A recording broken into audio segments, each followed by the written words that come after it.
I wrote about it in my book. I got shot at close range. I was just chilling with my friends in the car, and there was like rival gang beef going on, and we just happened to be in the middle of it. So they came to my estate, to my area to find someone.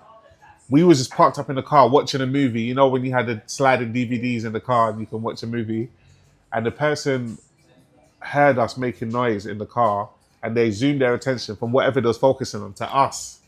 So my friend tried to, drive away, but because he was so scared, he stalled the car, and that definitely made them come over. But the car was tinted, so they couldn't see. They were trying to see who's in the car, and then he just shot in the car.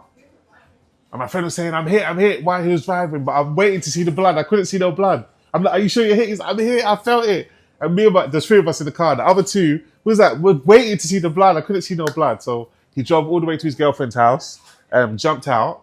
But what we realized is that the bullet got slowed down by the car door. The car door was so thick that it did hit him, but it slowed it down so much that it didn't like penetrate through his skin. Oh. Yeah, so when he got out of the car, the bullet was on the seat, so it did actually hit him. So he did feel he got hit, but it didn't go through his skin or nothing.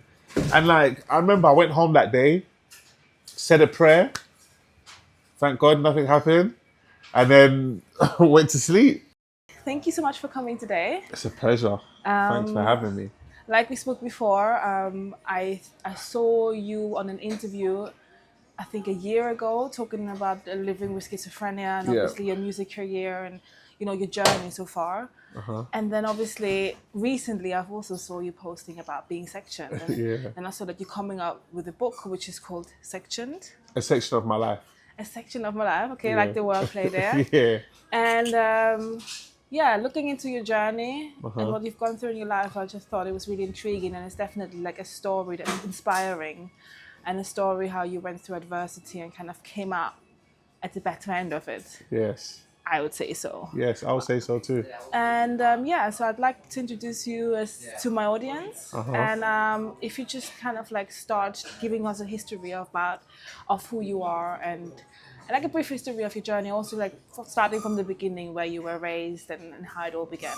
I was raised in Tottenham. You're smiling.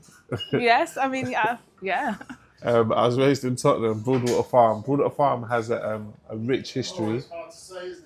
There was 2 riots in my area. There was one the last one was in 2012 when Mark Duggan died. I don't know if you remember that he got shot by the police. I do remember that, yes. The riot before that was 1986.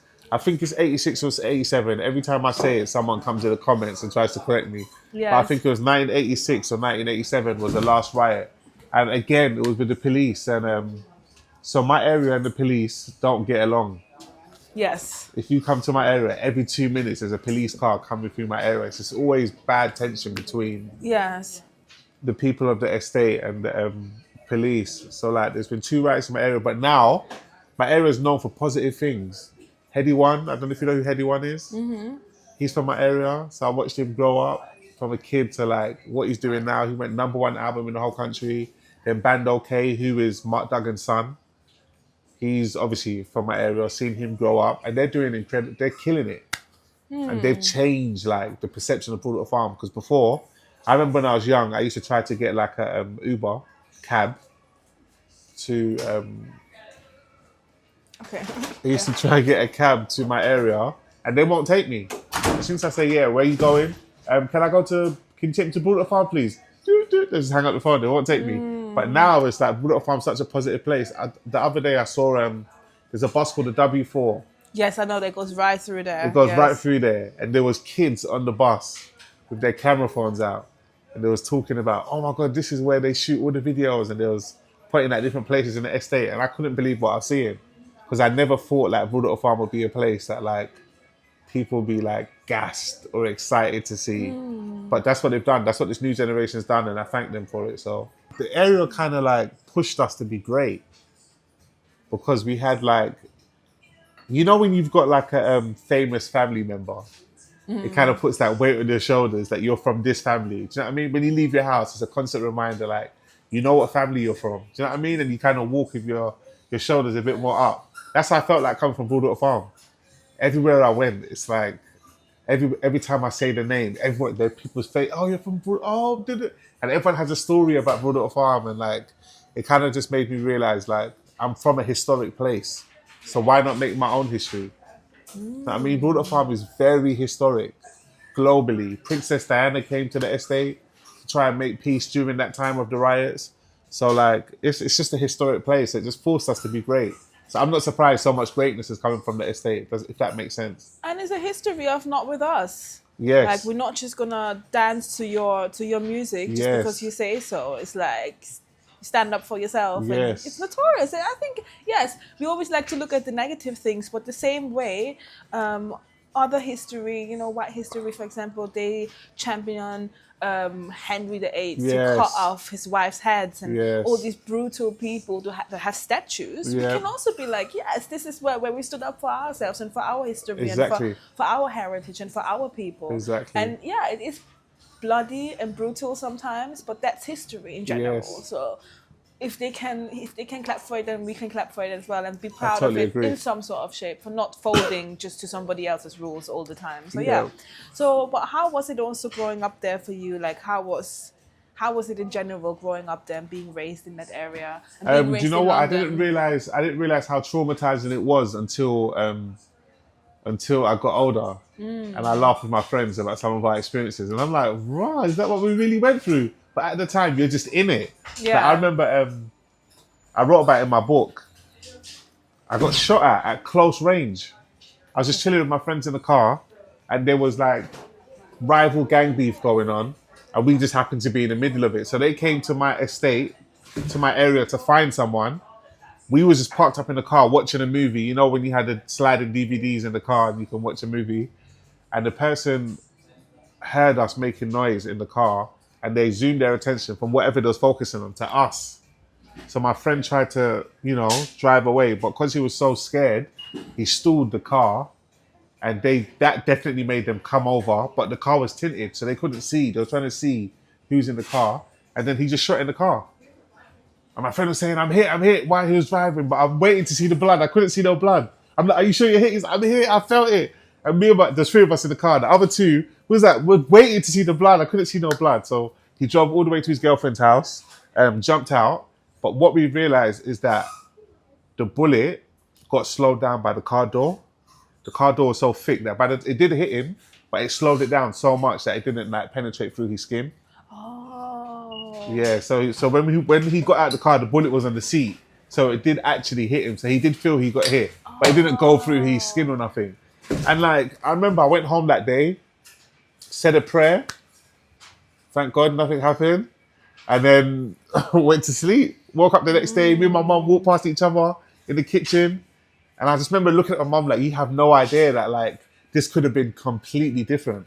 Oh, so you sound like my hairdresser badly. Serious? Do you know Michael Stiles in Wilson? Nah, I don't. You don't know Michael Stiles? No. You sound like him so bad. Seriously. Yeah, that's like to step back. Yeah, I saw you looking at me through the window too. I was thinking, yeah, no, I don't know. Yeah, no, I don't know. So,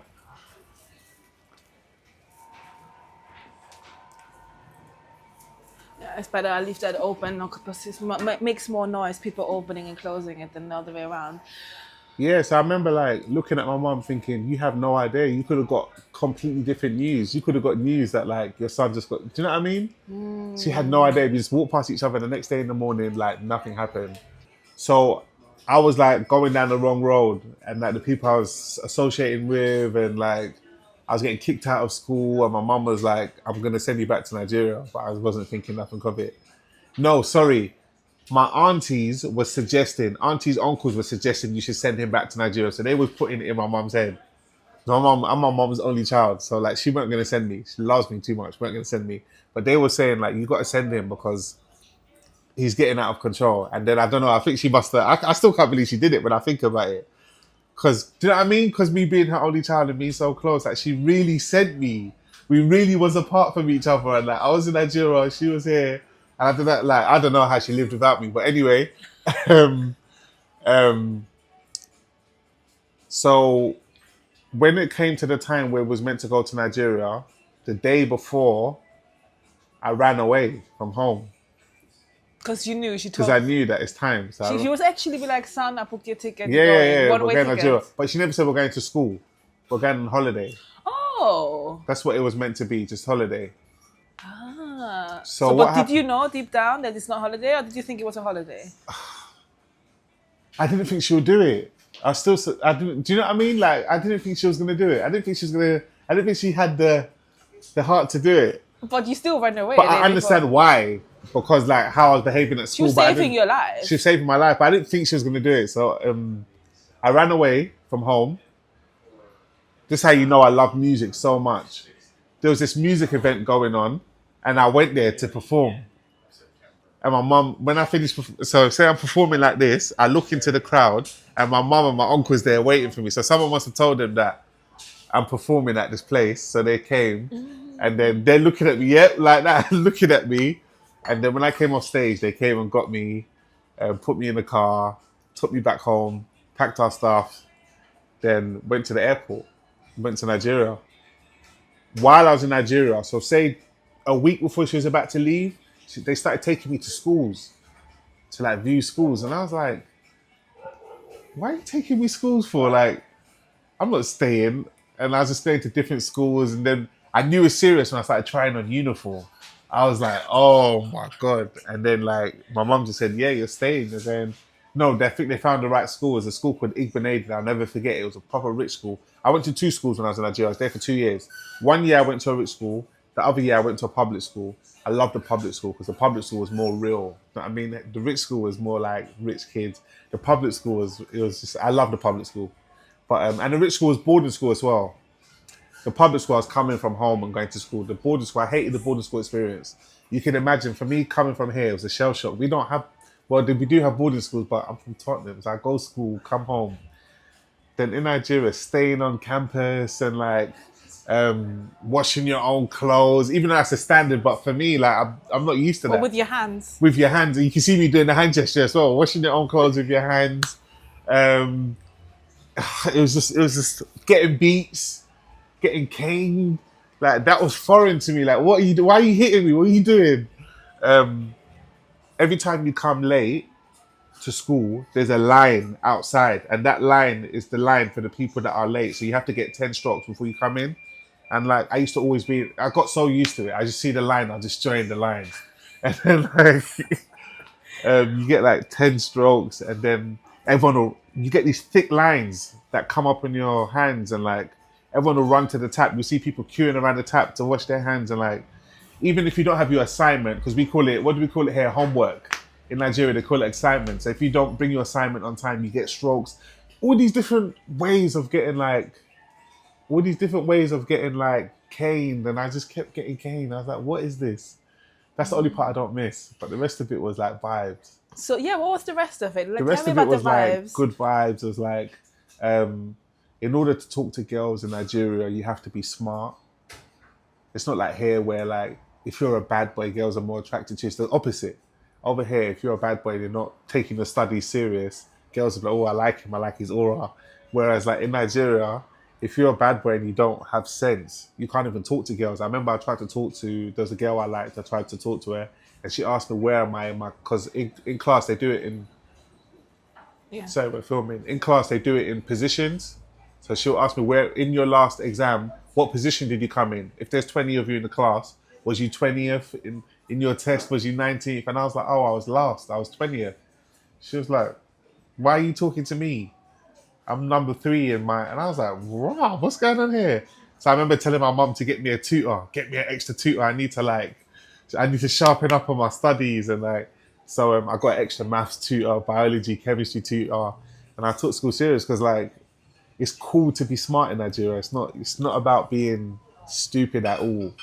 In Nigeria, it's about brains. Anyone that watches this, if you have your Nigerian audience, they'll tell you it's all about being really clever in Nigeria. To the point that when I came back to England, the 6th form I went to, the only reason why I got in was because of the grades I had in Nigeria. My grades were so good that it got me I could get into any school in this country. Just show them our grades, and I got into the school. Oh, interesting. Because sometimes I feel like so funny. Every time I get to speak about this subject about even Caribbean countries, and I always get to talk a lot to people Yeah. about them being back in school back home in the Caribbean countries or in African countries. Is that And noise? I think it should be okay. Yeah, go on. In African countries, and they talk about how, and I always thought the qualifications are not as accredited, but you are saying they are. Yeah, they are. Of course they are. Okay. Yeah, of course they are. Okay, interesting. Very respected.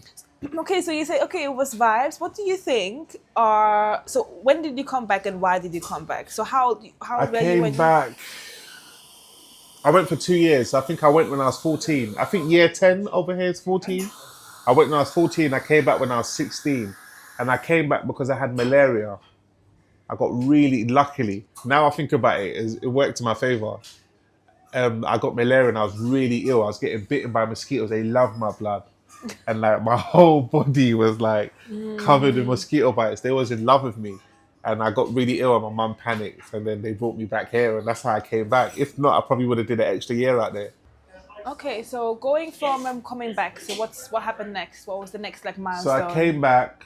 I came back and I was focused on music now. So I've come back. I'm like, I want to do my music. I want to take it serious. Because I wasn't really an academic. Terrible in school. Hence why I ended up in Nigeria. I had a friend that I used to do music with. He's the reason why I got into music in the first place. I came back and I asked of him, how's he doing? And everyone was like, he's a star now. I was like, what? They was like, no, like, he's a superstar. I was like, what are you talking about? There's like, all right, cool, wait and see for yourself. So obviously, What's his name? I don't want to say his name on camera because he's kind of done a few things that's a bit, Okay. yeah, but people that know me will know who I'm talking about. Okay. They're like, he's a superstar now. And what's funny is I used to live on second floor. He used to live on fourth floor, just the floor above me. And so the day I landed, I went straight to his house to see him. Went to see him, and he was performing somewhere that day. But I couldn't go. My mum didn't want to let me go because I just landed, and she didn't want me just to be Straight back into do you know what I mean? Like, even though there's no way she's gonna stop me, but she tried to hold me for as long as she could. She didn't want me to She didn't want me to be straight back into it straight away, yeah. So I couldn't go. But the next day, everyone was talking about how he fucked it up and how he killed it. And I was thinking, wait, what happened when I left? What did I miss? His name changed. Like before I left, he had a name, and then I came back and he had a whole new name and a whole new look, and like that really inspired me because there's nothing more inspiring than having someone close to you successful. You know, you can see people on TV and like Will Smith and Jay-Z and all these people, but they're not close to you.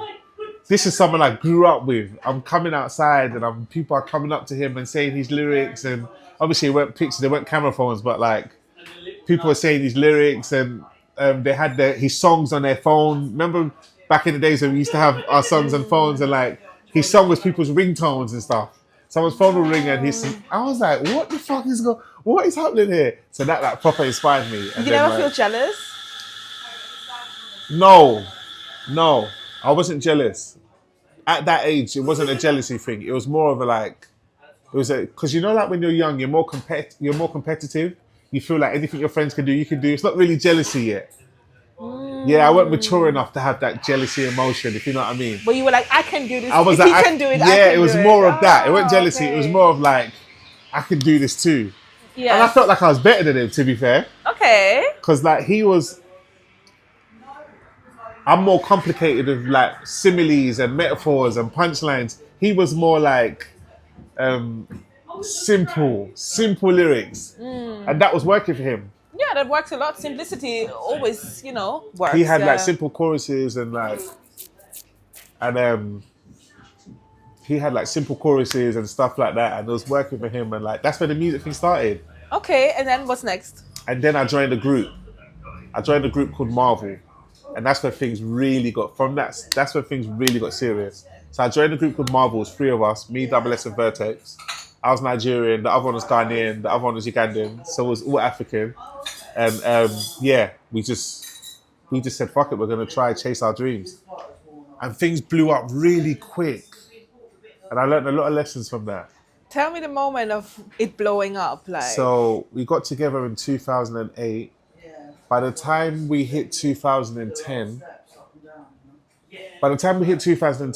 we was like, our faces was we was on MTV. Remember MTV? MTV was a big channel at the time. Yes. We was number one on MTV Base. Wow. We was on Channel AKA, Channel U AKA. I don't know if you remember that channel, but we was on Channel U AKA, number one on MTV Base. And we was like famous hood celebrities in the area. Because when you're on TV, people just get excited. Oh my God. And you know, like, we was young. See, like, at this age, you're a bit older. So even if you saw something you really admire, you're not going to scream. You might just see them and be like, can I take a picture? Or you might just be like, I really love what you do. And then keep it moving. At the age we was, people were screaming and like, people really show you love when they see you. Yeah. So we was like, it was just a beautiful time. That was probably one of my fun times, like when I was younger. And then the tours we went on tour with an artist called Chipmunk. I don't know if you know who he is. We went on tour with Skepta. Surely you know who Skepta is. We went on tour with Diversity, and then touring at that age is like so fun. Like the girls, the hotels, the after parties, the free clothes, the sponsorships. It was just a lit time. I'm not mad. When I look back at my younger days, I have nothing to complain about. It was just an epic time. But I learned so many lessons. What I learned about quick success is that like, you don't appreciate it because everything's happening so fast. So you think that's how it's meant to be. When it's not supposed to go like that. It's just rare cases happen like that. So what happens is you become comfortable, if you know what I mean. You don't work as hard because everything came to you so easily that you don't think that you need to work for anything. You think that's how it comes. It comes easily. You know what I mean? While everyone was working away, your stars just happen to align for you that way. But that's not how it goes. Even when, just to fast forward, 2016, I did a freestyle when the Grenfell situation happened and it went viral. My first ever freestyle coming on Instagram. So when I came out of hospital, I came on Instagram and people was telling me, oh, Shocks, you should go on Instagram. You've got a good voice. Just try it. So I went on Instagram and the Grenfell situation happened. And I remember the whole country was losing our minds over it. And I was like, let me just say my piece. So I just got my phone in my bedroom, expressed what was on my heart, posted it, and I just didn't think nothing of it. By the time I came back to my phone, thousands of messages. I was like, what the fuck is going on here? But again, about the slow success I was telling you about, because my first freestyle went viral, now my next freestyle I go to do, what do you think I'm expecting? Not the same. The viral thing, when it doesn't work like that. Viral is meant to come after, I don't know, maybe 50 tries of videos, then you finally go viral. Because my first one went viral, it's like, it kind of spoils you. You become like spoiled. And I feel like that's a theme in my life. As I mentioned, I was an only child.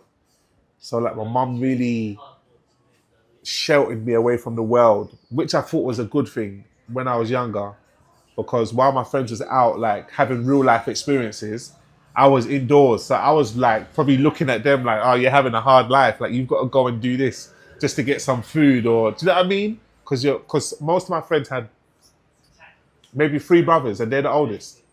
So to get the trainers that my mom's getting for me, they had to go and hustle to get £120 trainers.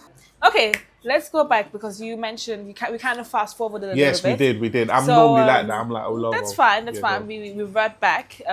Yes. So you were talking about coming out of hospital. Yes. So obviously, your record deal with your group Marvel kind of went downhill and everything. Let's get back into that. So yes, you went all the way up very quickly. You met Drake. When did it start coming? Drake, Rihanna, touring, all of this stuff, and then. At that time, it was all about having singles. And everyone was like, you guys are killing it. You need a single. You need a single that can stamp you and just be like, this is your moment. So we was like, yes, you're right. So we managed to get signed to a label called Risky Roads. Risky Roads was like, do you remember DVDs back in the day? Yes. So like Risky Roads filmed a lot of the grime DVDs, the legendary ones. And like, he got investment from these billionaires, and he got this money, and he was looking for artists to like sign, and he found us. We was the hottest at the time, so he signed us, and we brought out this single called "We Know," which came out on 10/10/10. I'll never forget the date, of course. 10th of the 10th, 2010. That was the day that the single came out, because we thought that we was gonna, change our lives and become millionaires on that day.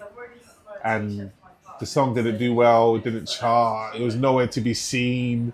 And then that was my first time learning about the business, that like they're not friends with you, it's just business. I didn't know that because just a couple of weeks before that, we was in the labels, our record label was at their house playing football in the garden with the kids and eating dinner, and everyone was like, happy family. As soon as the song didn't do well and we tried to get them on the phone, no answer.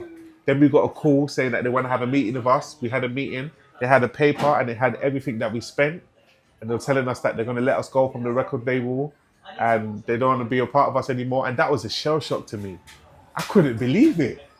Even though that's a normal thing, I've met so many other artists and they told me, yeah, that's what happens. If you stop selling records, that's what happens. It's a business. But like, cause I'm so like open arms to everyone and I treat everyone like brothers, sisters and family, at that time anyway, it was a shock to me. I couldn't believe my eyes.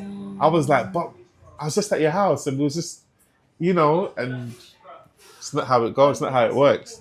And like, I remember I spiraled, I went into deep depression off the back of that. I just couldn't believe it. It was surprising to me. And like, that's when I became isolated. I was never isolated. I was always like, you see me outside any time of the day, come to the area, I'll be on the block with the guys. I didn't want to come outside anymore because like everyone knew. When I think about it now, it was all in my head. But when you're young and you like impressing your friends and you like being the cool, that's what another thing, the cool guy. When you're the cool guy and everyone sees you as like, the guy that was on TV. And in Wood Green, there used to be, I don't know if you remember this song. Never wanna say bye-bye. Do you remember that song? So the guy that sang that, yeah, in Wood Green, I saw him and he came up to us, all my friends, and like, I don't know what his situation is, like, sorry if you see this or for judging him, but he wasn't in a good place, you can tell, because he was trying to sing to us to get money. And like, at the time, I didn't understand that. I was thinking, ain't you embarrassed, or like what happened? I didn't know nothing about mental health. He's probably going through mental health issues. I never knew nothing. I was just young and naive. Now I'm older now, I think back and I'm like, I know exactly what was going on. Like, he probably got dropped from his label. That was a big song, that you knew the song straight away when I sang it. Light skin guy. Light skin guy. I talked about him the other day. That's what I'm saying. Like, that was a big tune. And we all saw him stopping people to buy the thing. Everybody saw it. So you know what I'm talking about. And even like Gracious K even made this song one time. Like, he was like, and he said the worst thing to be is well known and broke. Honestly. It's like, it's not fun. Honestly. And that's what I was. I was well known and I was broke. And like, it's the worst experience to go through, man, because people think you're lit. And like, can't even get a job. That's what I'm trying to say. I didn't have a job through that period. I had a job, left it because of that. So I was working in Sports Direct. I don't know if you remember Sports Direct. I was working Sports Direct, but people kept coming in and like trying to talk to me, and so I left the job, and that's when I did that's what made me quit my job, and I did the Marvel thing full seriously. I was like, I can't work anymore. People keep coming in to work, and like, and I never had a job since then. And when we got dropped from the label, I'm famous in the area, but I'm broke, and like, I just went into deep depression and I held all of that in, and I never had the tools. It's not like how the world is now. The world's a beautiful place when it comes to mental health now.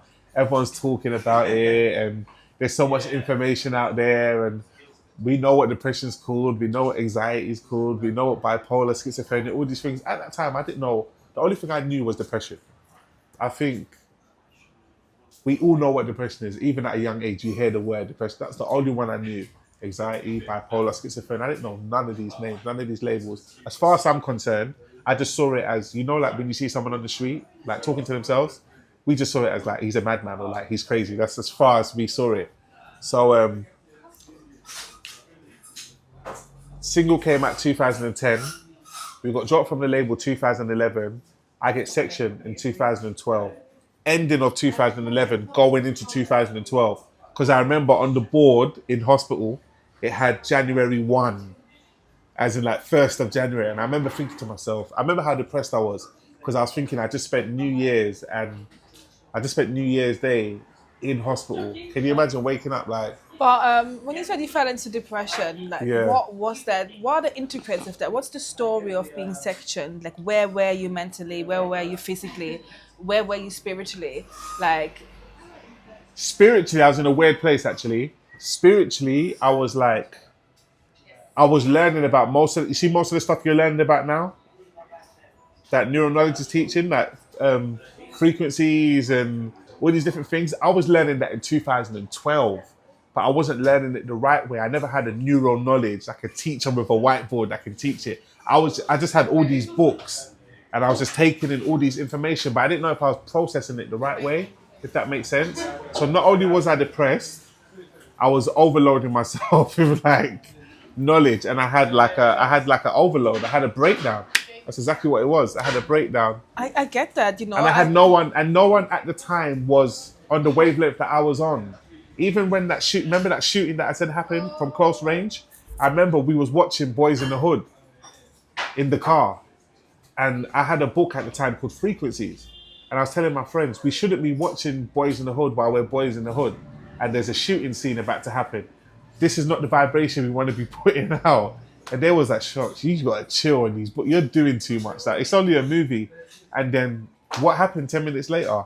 So I was thinking that way at that time. I just didn't know. I just didn't have a mentor to like, do you know what I mean? You know, you go to school, even though a teacher gives you a textbook, you still have the teacher to go through the textbook with you. Imagine they just gave you the textbook and told you to go home. You're going to be lost. You're going to be looking at the book and not knowing, like, do you know what I mean? You need a teacher to give you formulas. And the reason why you know how to add stuff up in your mind is because your teacher gave you a formula that you're still using till this day. Do you know what I mean? Yeah. So where were you? Like, tell me about. You woke up that morning. Did you know that you were about to explode? Like, I always feel like, you know. No. I went to my friend's house. So I woke up that morning. I was feeling heavy for a while. For a long while, I was feeling heavy. That morning I woke up. I wrote about this in my book. I went to my friend's house and I was trying to show him some of the stuff that I was learning. Because I had a computer. It was me and my computer at home. So you can imagine I was going wild on the internet, searching any and everything. So I went to my friend's house and I tried to show him like some of the stuff I was learning. And I remember he said to me, "Do you believe all this stuff?" And that just tipped me off. That just sent me crazy. Because it made me feel like, do you know what I mean? It made me feel like, am I losing? Like, I don't think he did it intentionally, but he kind of made me paranoid. Because it is sometimes like even like these things to the normal people, that's crazy. Yes. The frequency thing and all this, they're like, what are you talking about? So like, and at that time, it's like talking to God about God to atheists. Yes, and they're like, "Do you believe in that?" Okay. Exactly, and like, I just lost it when he said that to me. I was like, I don't know, I kind of freaked out. I remember feeling a bit paranoid, and I went home. On my way home, this is when I knew I was losing it. You smoke weed then? Never smoked. I haven't smoked. Never smoked. Okay. On my way home, there was a woman beside me while I was on my way home, and I remember I said something to her. I can't remember what I said, and she looked at me too, like, "What's wrong with you?" And I remember I was thinking, "Shocks, just get yourself home because you are bugging out." So as soon as I got home, when I saw my mum, because that's someone that I feel safe with, I broke down. And that's when I had the breakdown. So I saw my mum and I broke down, and I was trying to say, as I mentioned in my book, I was saying all this stuff to my mum, but it wasn't making sense. So my mum called a pastor from Nigeria, as you do, Nigerian, She called the pastor from Nigeria to pray for me. Pastor prayed for me. Prayed. Not taking nothing, not disrespecting no religion. I'm a Christian myself. Pastor prayed. But at that time, I still felt the same. I'm in the midst of a breakdown. I don't think one prayer from do you know what I mean? It's gonna, not to disrespect no one, but like, I'm sorry, like that wasn't gonna do it. I was deep in crisis. That wasn't gonna do it. So I had an uncle that was staying with me at the time. He's the one he was a doctor. His job is a doctor in Nigeria. He was staying with us, and he's the one that came downstairs and saw me and said, he's having a breakdown, get him an ambulance. So that's when they called the ambulance for me, and I got sectioned for the first time for like 5 days. And that, my life was never, I'm only recovering now. My life was never the same after that. You can imagine my whole life is about, that day, getting sectioned that first time, my whole life was about to change forever. What I experienced in hospital, just being in hospital, the kind of patients I was around. You know, the person that I told you might see on the street talking to himself, that was my next door. That was the person that I'm eating breakfast. Do you know what I mean? Like, sorry to laugh. No, I feel you. Like, the way you put it, I love it. That was the person that I'm eating breakfast. That's my next. This is my friend now. You're kidding. And we're talking, and we're both not making sense. Like, it's scary. But it gave me a. I'm so grateful that I got sectioned now. The amount of times I've been sectioned. At the time, I couldn't see it. Now, it's a super blessing because I look at people completely different. If I saw someone now behaving like that, I might not go over and say something to them, but I get it. I know that you have a story. Before, I never used to think they have a story. I used to just look at them and think, what's wrong with this person? Now I realize there's a whole, because same way I've got a whole story how I got there, they've got a whole story. You just don't know what that story is. But not everyone was born like that. Does that make sense? Only a rare few are born like that or have a condition. Most people, I had someone in hospital, his wife took his kids away from him, and that drove him crazy. Some people, their kids is their world, that's all they have. And his wife was, I don't know, some women, you know. She decided to, be spiteful and didn't let him see the kids, and he had a breakdown. Out of the blue, of course. No, I don't know what happened. I mean, I don't know.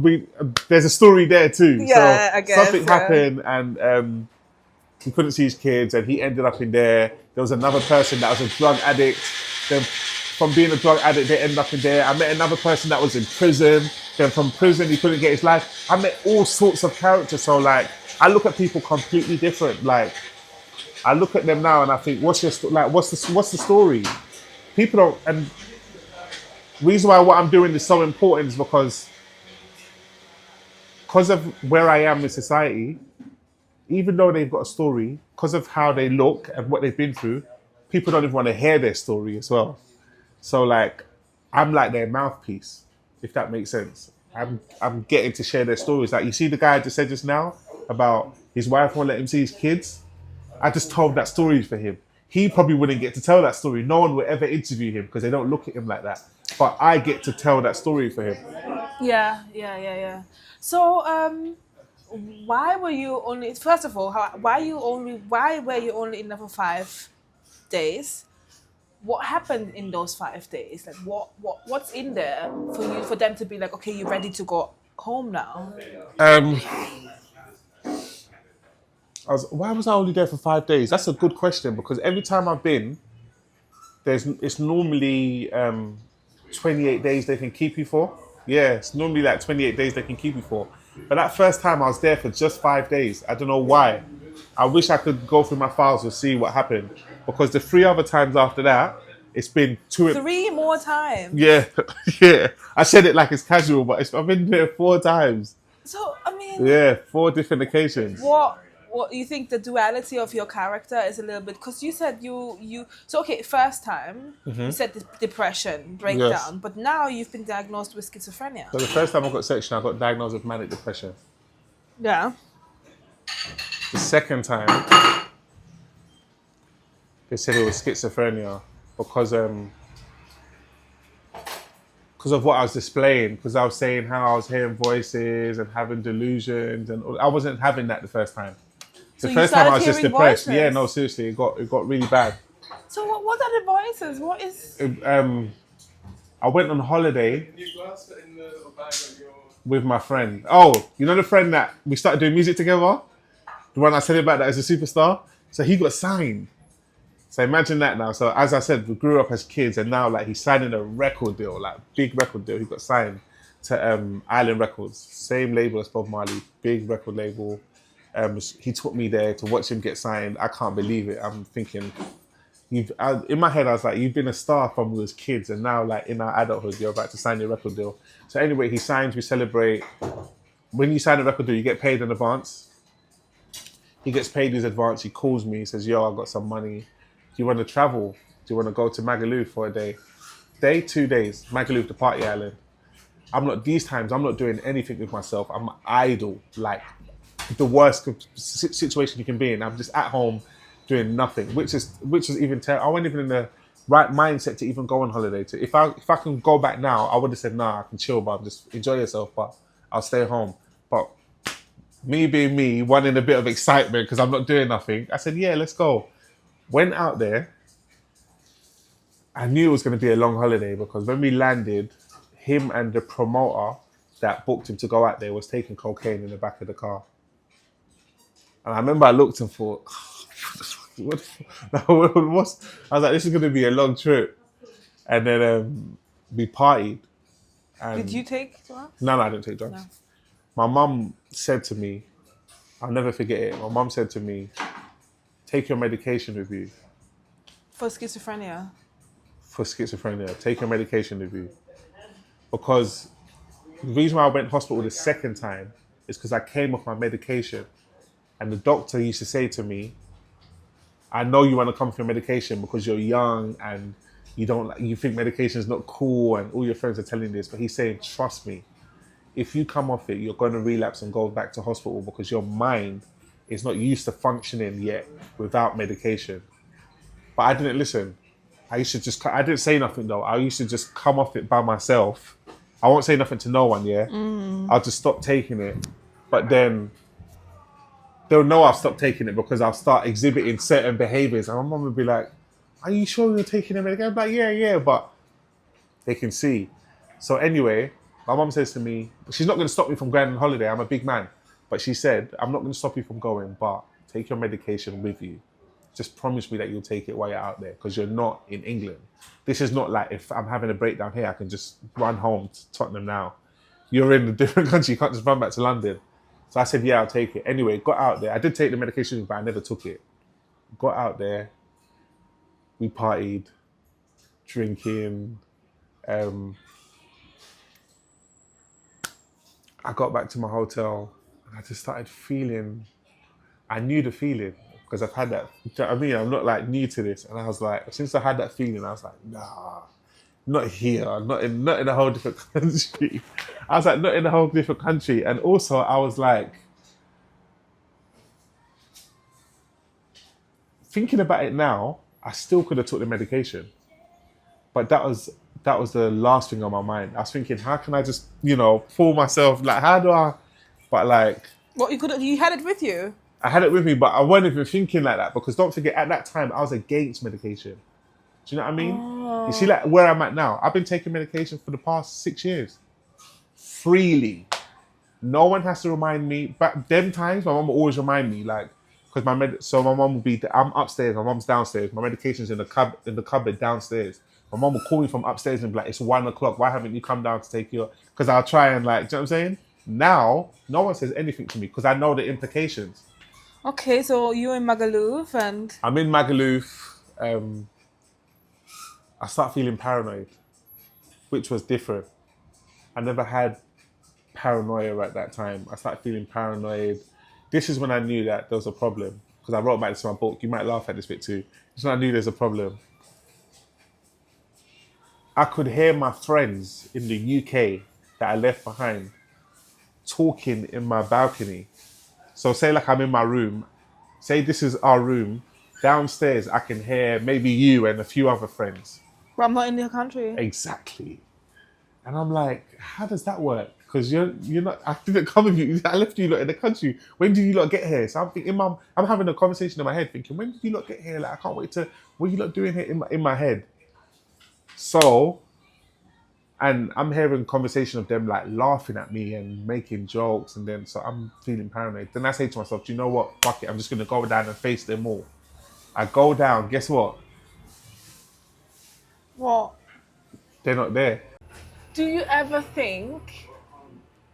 Do you ever think that maybe they were really talking about you? Like, people say, obviously people say that schizophrenia is not real, but could be, maybe you have powers? I mean, that sounds so weird. Where but were maybe, they though? Where were they? Maybe they're in London having the same conversation. Yeah, that's cool, but like, Okay, yeah, but it doesn't do you know help. what I mean? Yeah. Like, no, and still, I'm thinking you sound like you're there, like outside my balcony.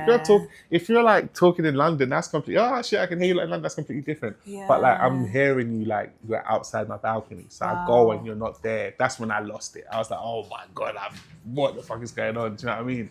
So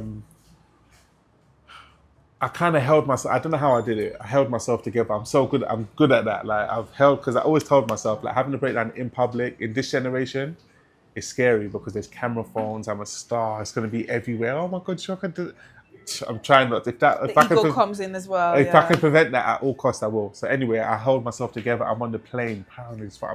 I'm hearing like the passengers in front of me. Everyone's conversation sounds like it's towards them. And you don't know if it's real or if it's just your head. I'm bugging out. So anyway, get back to the UK. I get home. My friend drops me off home. They drop me off home. Go in the Uber, drop me off home. Because they didn't have the language at that time either. So they don't know they're thinking, what's going anyway, bro, let's just get you home. And they don't know what's going on. Whereas like now, that's why I feel so comfortable and free, because like everyone knows my story. So if I was to have a breakdown now, people know, oh, Shocka's, okay, let's call the. At that time, no one really knew, and I wasn't too comfortable. I wasn't, as I'm doing now on camera. So no one knew nothing. So my friend was just thinking, he didn't know how to even perceive it. Anyway, dropped me off. As soon as I got in, I messaged my mum and said, I'm not feeling too well. My mum knew straight away. Aww. The way she even replied, she knew. It's like she was waiting for it. She was like, I know this. Do you know your child, yeah. Anyway, my mum was like, I'm coming home. Came home. Then my mum was trying to talk to me and wasn't really working. Then she took me hospital. And I think they gave me an ultimatum of like, do you want to go back home or do you want to be sectioned? And I knew that was a turning point because I took the offer. I said, you know what? I want to go hospital. Aww. Till this day, I think to myself, did I hear the question properly? Like, do I know what I think they said? But you knew where you were the most safe. But I knew, yeah, exactly. So I went, and then that was the turning point. Third time I got section was the turning point because the doctor said to me before I got discharged, he was like, you've been sectioned 3 times. I was 27, I think. He was like, you've got a long life ahead of you. You don't want to like just keep coming in, coming out, coming in. So you've got to figure something out. And like, he was right. So since I came out, I started like looking for stories like who's been sectioned before, and I couldn't find no one. It's not like now where everyone's like, sharing their mental health journey. Oh, I had depression, I had this.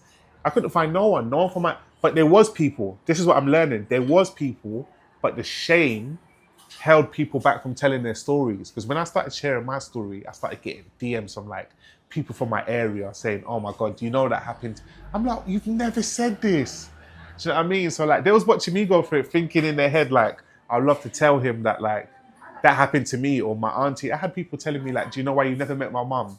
Because my mum's got bipolar. We don't like showing her to people, but that's why you've never come to my... Do you know what I mean? You start hearing all these... This is why these conversations are so important. You start hearing... That's why I always take up the opportunity. When you call me, say, we want it, I say yes, because I don't know who's watching it and who will see it and be like, wow, a black man, like, young like me, sharing his... Do you know what I mean? Especially sectioning. That's the powerful part. Anxiety, depression is easier to talk about, but sectioning, there's so much shame around... like you can't even handle yourself, kind of like... Do you know what I mean? And being put in... And it's like... On paper, it's the most... They treat you unhuman. And do you know what I mean? Yeah, because they treat you like uncontrollable. You have to be taken... Yeah. Do you know what I mean? And like, you're not valuable to society. That's why people don't like mention it. Because like, as soon as you say it, oh, I came out of a mental health hospital, it's like... Okay, what was you doing? There's so much questions. What was you doing there? How long is you there? Are you all right still? You know what I mean? All these questions come to people's minds, so people rather not even mention it, just bury it to the side. But what do they do in there for you to be sectioned and then come out? Like what is it like in terms? Obviously, you in there for 28 days, you come out healed, not healed, but you come out better. Because why did you decide to go in? Because you could have just gone home and do your medication, but why did you decide to go No, in? but There they must be feel like something you in might there. be the state that you're in. That state, you'll be like a danger to like your family or friends. So you really get taken there to like cool down, really. And to be around people that on the level with you, I guess there's That's no. going through the same shit. Because I feel like there's a lot of like you will also maybe feel like a burden, Yep. and you feel like a shame, and the ego then comes to play, which makes which makes the situation even worse. Because I kind of I can't compare myself, I guess, but I also do live with depression in some shape or form, and sometimes just your ego and the idea of like being a burden to others and the shame that's connected with like not being able to handle your life, Yes. like it's like. That even adds more pressure to the situation, which ultimately puts you even down further the rabbit hole. Yes. So I guess now you're getting it. know. So I think acceptance is a major key to like for anyone that's like going through any mental health issues. Acceptance is a key. You have to actually accept that. Like some people, it took me 3 times to accept that. Oh my God, this is what's happened. Every time I did it. Do you know what I mean? It didn't compute in my mind. It's like, all right, cool, I'm section, but like, I'm not really. Do you know what I mean? There's so much denial in it, but acceptance is the first step. And if you do talk to people that are going through it, they don't even. That's the problem. Whenever I get DMs saying, "Oh, can you talk to my son?" The first thing I say is like, "Does he know what's going on?" And they're like, "Nah, he doesn't want to." And I'm like, "There we go. He doesn't even want to admit there's something wrong in the first place." So you can't even communicate what you're trying to get through to him because he doesn't even feel like. How was the last time you got sectioned? Do you feel like it's gonna be the last time, or you don't know? Everyone always says that, but it's like I feel like you just don't know, man. Especially with what I've been diagnosed with, you just don't know. All you can do is just try and manage yourself the best you can, and like learn what your triggers are and learn what to stay away from. And do you know what I mean? What do you stay away from? What's your triggers?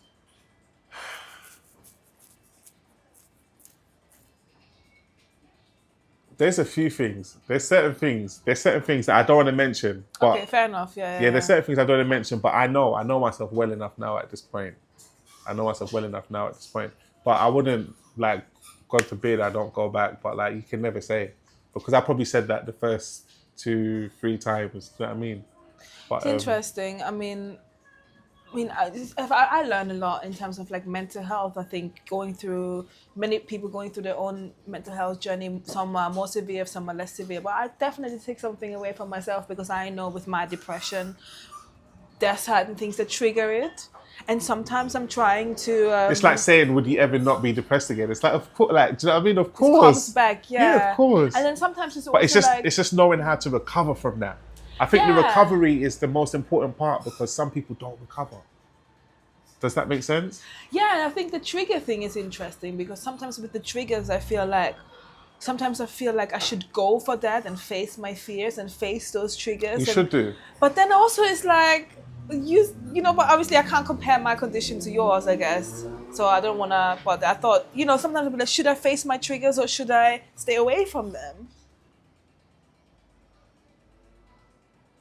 It's like a difficult one. But I guess we can't compare because everybody's different. Yeah. Yeah, no, but it's interesting. It does make me think in terms of like, well, you have to know yourself. Yeah. And maybe you should just take it in stages in some shape or form. But, yeah, I think knowing yourself is key. Okay, you've mentioned that your music has been a form of therapy. It's interesting because I started a series on YouTube this year. It's called Art Therapy, which is essentially about how we use the outlet we have for our creativity, whether that be music, painting, conversations, sports sometimes for some people, but how we use that to self-therapize. Yeah. How do you use your art, your music in terms of therapy? Like, how does that work for you? My music, because I couldn't conversate the way I'm conversating now at a certain point. I only learned this recently. in the last few years, I just thought, fuck it, I'm just going to start talking and just, do you know what I mean? I don't care anymore. But when I was younger, I couldn't have this conversation and express and be that vulnerable.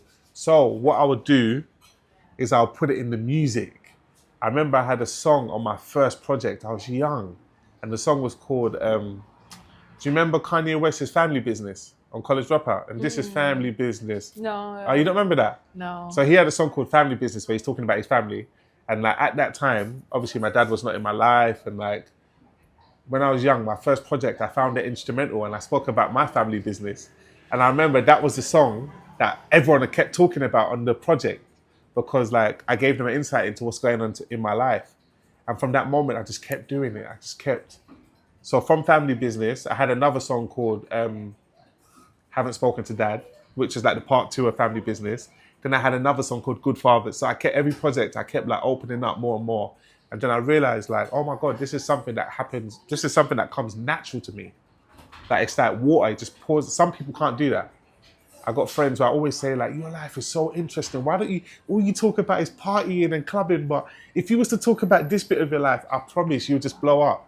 But they just kept saying like, I can't tap into that side of myself. Whereas I do that easily. So it might just be a gift of mine. Do you know what I mean? To being able to connect to people on a deeper level by sharing my experiences. So, and I do it through music. I do it in different ways now. Through my book, I try to connect to people through stuff like this, through music, but it started off from music.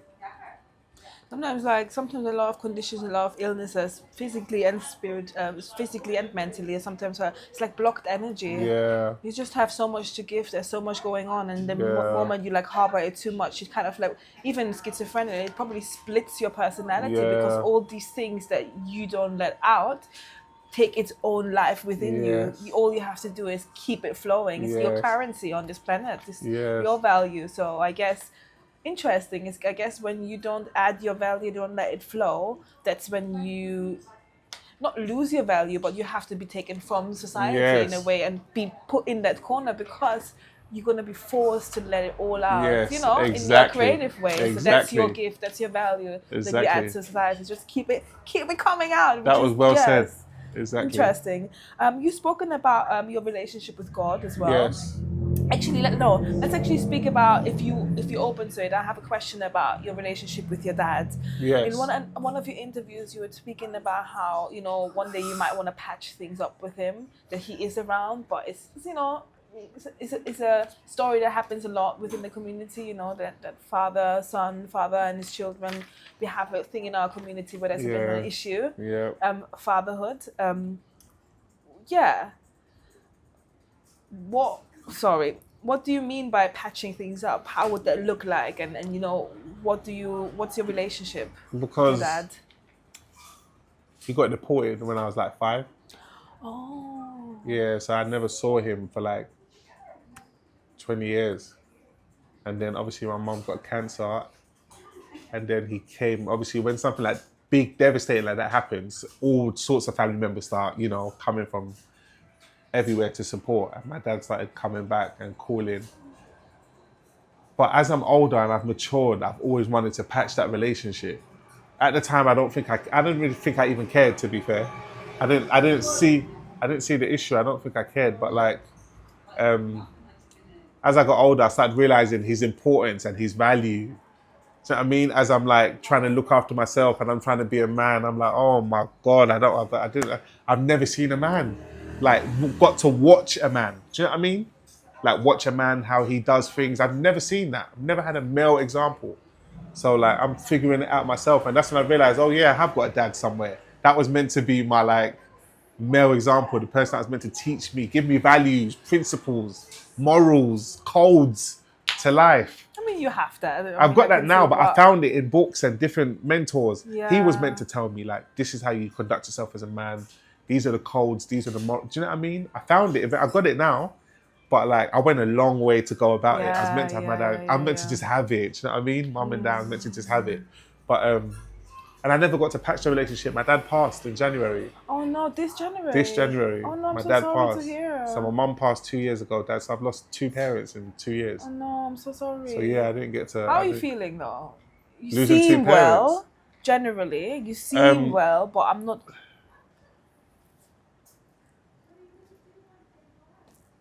My mum, not to compare, obviously you can't compare losing your mum and dad, but Yeah. like my mum's one is Of course, you grew up with her. Yeah. that one there. I don't think I feel that much pain ever again. So it's kind of a blessing and a curse. Where's the blessing? The blessing is like it freed me from pain, if you know what I mean. Like I can't explain it. It's like not freedom from pain. I'm human, so I'm gonna feel pain, but like that level, I don't know if you get what I'm trying to say, but No, I get it. Like, in a way, it's like you felt so much pain. You feel like you nothing can hurt you anymore. yes, exactly that. I feel like Wow. nothing can hurt me to that degree again. Because you're very, like, I can see when you talk about her Yeah, and stuff. It's like I mean, I knew already she passed through your interview, but it's like you were so, like, you and your mom, you had like a very seriously, special that's relationship. So and I have great memories. I know she's with me as well 100%. because I was talking to my auntie about this recently. My career went to the next level after she passed. And I don't see that as a coincidence. It can't be a coincidence. I know my mum was like doing whatever she was doing on that side of things because my mum was the person I used to complain to. Why is this not working? And I remember I used to always, the Marvel times when I was in a group, well, mum, like, when are we going to get to that? And my mum used to always say to me, like, maybe it's not music that's going to do it for you. Maybe there's another calling. And at that time, I couldn't see anything but music. And I was like, Mum, what are you talking? I was like, Mum, stop. Get angry even. I'm You're getting like, angry. Like, you don't believe. I feel you. Yeah, I'm like, Mum, you don't Yeah. believe. She's like, maybe it's something else. And she was right. Like, I started telling my story and doing the whole mental health activism, and it just went quick as well, very quick. Like music, I put in 15 years. When I started telling my story in mental health, the book, the money, everything just happened like that so quick. And I remember what my mom said to me, and I just laughed. Like, do you know what? She was right. Sometimes, like, it's gonna happen in a way that it'll happen with something you don't even expect it to be. It might be your little sewing thing that you do on the side. You just put it out one day. Oh, hey, check out my sewing thing, and and you think that. So I mean, I've been speaking my whole life, but I never saw myself as a speaker, ever. Nah. But then, like, when I watched your TED talk, I was that's what I'm saying. Like, this right here. I don't know Yeah, what this is your. yeah, I've never been speaking, but I normally tell jokes.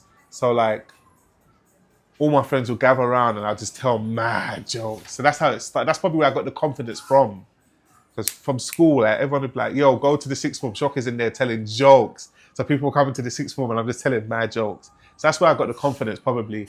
But then in terms of speaking and articulating myself, that just came natural. I'll be listening to speakers and when I'm talking, a word that they said will come up in my conversation. And I'll be like, where did I pick that up from? So I'll be listening to like Will Smith and he'll say something like, I was elated today. And then I'll be talking to someone and I'll be like, yeah, man, today I was elated. And I'll be like, when? And I'll just be taking people's vocab naturally though, not thinking about it. And then, yeah, when I got the TED Talk, I just did it. I went in front of 3,000 people, did it. And I was like, this is crazy. For that to be my first like big speaking event. And I did it like, and I've done hundreds afterwards. And then a new path just opened up for me. And I know my mum's just laughing like, you see?